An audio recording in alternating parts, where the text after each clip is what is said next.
8 नवंबर 2024 ये वो दिन था जब भारतीय विधि जगत के पुरोधा honourable chief justice of India doctor D Y Chandrachud का सीजीआई टेन्योर कंप्लीट हो गया। इनफैक्ट अभी जब आप ये वीडियो देख रहे हैं तो वो already farmer chief justice of India हो चुके हैं। अपनी पार्टिंग स्पीच में उनके शब्द थे, I won't be able to deliver justice from tomorrow but I am content and he has all the reasons to be content after delivering some notable judgments that completely revamped the Indian legal landscape। आज इस video में हम उन्हीं कुछ चुनिंदा landmark judgments की बात करेंगे जिनका वो हिस्सा थे। नंबर 1, जस्टिस के.एस. Puttaswamy versus union of India. 2017 का ये काफी प्रचलित केस जिसमें रिटायर्ड जस्टिस के.एस. पुट्टास्वामी ने आधार एक्ट की कॉन्स्टिट्यूशनल वैलिडिटी को चैलेंज किया था।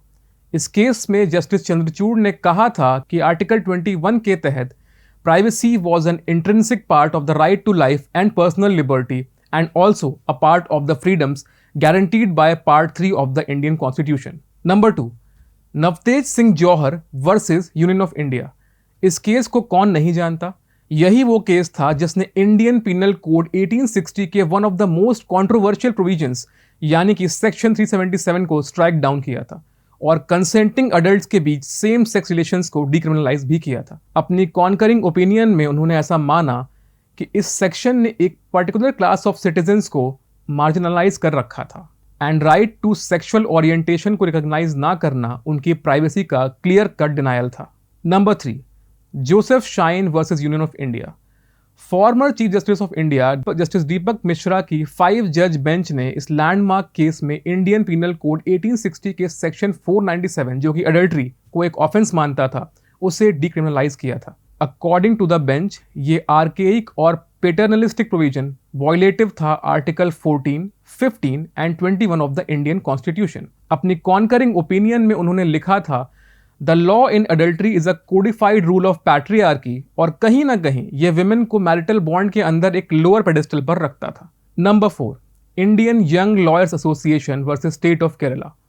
इस कॉन्ट्रोवर्शियल केस जिसे सबरीमाला केस भी कहते हैं में 4:1 मेजोरिटी से यह डिसाइड हुआ था कि मेंस्ट्रुएटिंग एज के विमेन को टेम्पल प्रेमाइसेस में एंट्री ना अलाउ करना उनके मौलिक अधिकार जैसे right to freedom of religion, equality और लिबर्टी का हनन था और अनकॉन्स्टिट्यूशनल भी था।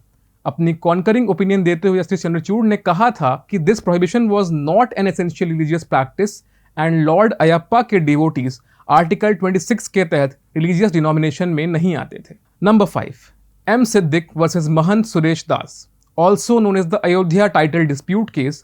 इस केस में एक 5 जज बेंच कंसिस्टिंग जस्टिस चंद्रचूड़ ने डिस्प्यूटेड अयोध्या टाइटल को श्री राम विराजमान को अवार्ड किया था एंड उत्तर प्रदेश गवर्नमेंट को डायरेक्शंस दिए कि सुन्नी वक्फ बोर्ड को मॉस्क कंस्ट्रक्शन के लिए ऑल्टरनेट साइट एलोकेट की जाए। एक प्रोग्राम में उन्होंने मेंशन किया था कि अयोध्या डिस्प्यूट का कोई हल जल्द से जल्द निकले। Number 6, Supriyo Chakraborty and another versus union of India. Supreme court की 5 जज बेंच ने इस सेंसेशनल केस में अनोनिमसली डिसाइड किया था कि सेक्सुअल माइनॉरिटीज के पास फंडामेंटल राइट टू मैरी नहीं था। हालांकि बेंच ने अनोनिमसली ये डिसाइड भी किया कि ट्रांसजेंडर और इंटरसेक्स पर्सन्स जो हेट्रोसेक्सुअल रिलेशनशिप में आते हैं शादी कर सकते हैं।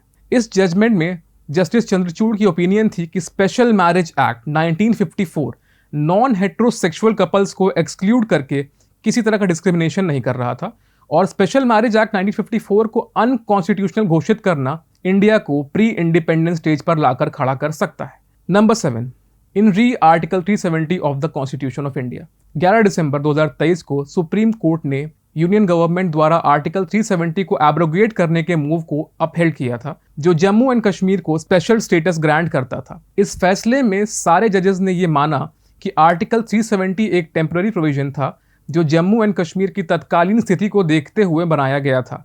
सीजेआई चंद्रचूड़ के शब्दों में जम्मू एंड कश्मीर हमेशा से इंडिया का इंटीग्रल पार्ट रहा है and the special status it enjoyed was simply a type of asymmetric federalism which did not indicate that it enjoyed a separate sovereignty. Number 8, Association for Democratic Reforms versus Union of India। Political funding पर यह major case जो 2024 Lok Sabha election से ठीक पहले दस्तक देता है, इसमें एक 5 जज constitution bench led by CJI Chandrachud ने एनोनिमसली 2018 इलेक्टोरल बॉन्ड स्कीम को स्ट्राइक डाउन किया था।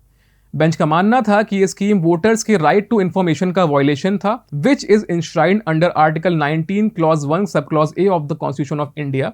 सीजीआई चंद्रचूड़ ने कोट किया कि यह स्कीम फूल प्रूफ नहीं थी और इसमें सफिशिएंट गैप्स थे जो कि पॉलिटिकल पार्टीज को इनेबल कर रहा था कहीं ना कहीं to know the particulars of the contributions made to them. और इसके अलावा ना जाने कितने जजमेंट्स हैं जिनका जिक्र करते करते शायद समय कम पड़ जाएगा। बहरहाल honourable justice Sanjeev Khanna is the new and 51st chief justice of India. अपना टेन्योर कमेंस करने से पहले he was the executive chairman of the national legal service authority and a member of the governing council of the National Judicial Academy, Bhopal. We hope that he carries forward the legacy which has been left by Justice Chandrachud and illuminates this revered and dignified position by the judgments he delivers.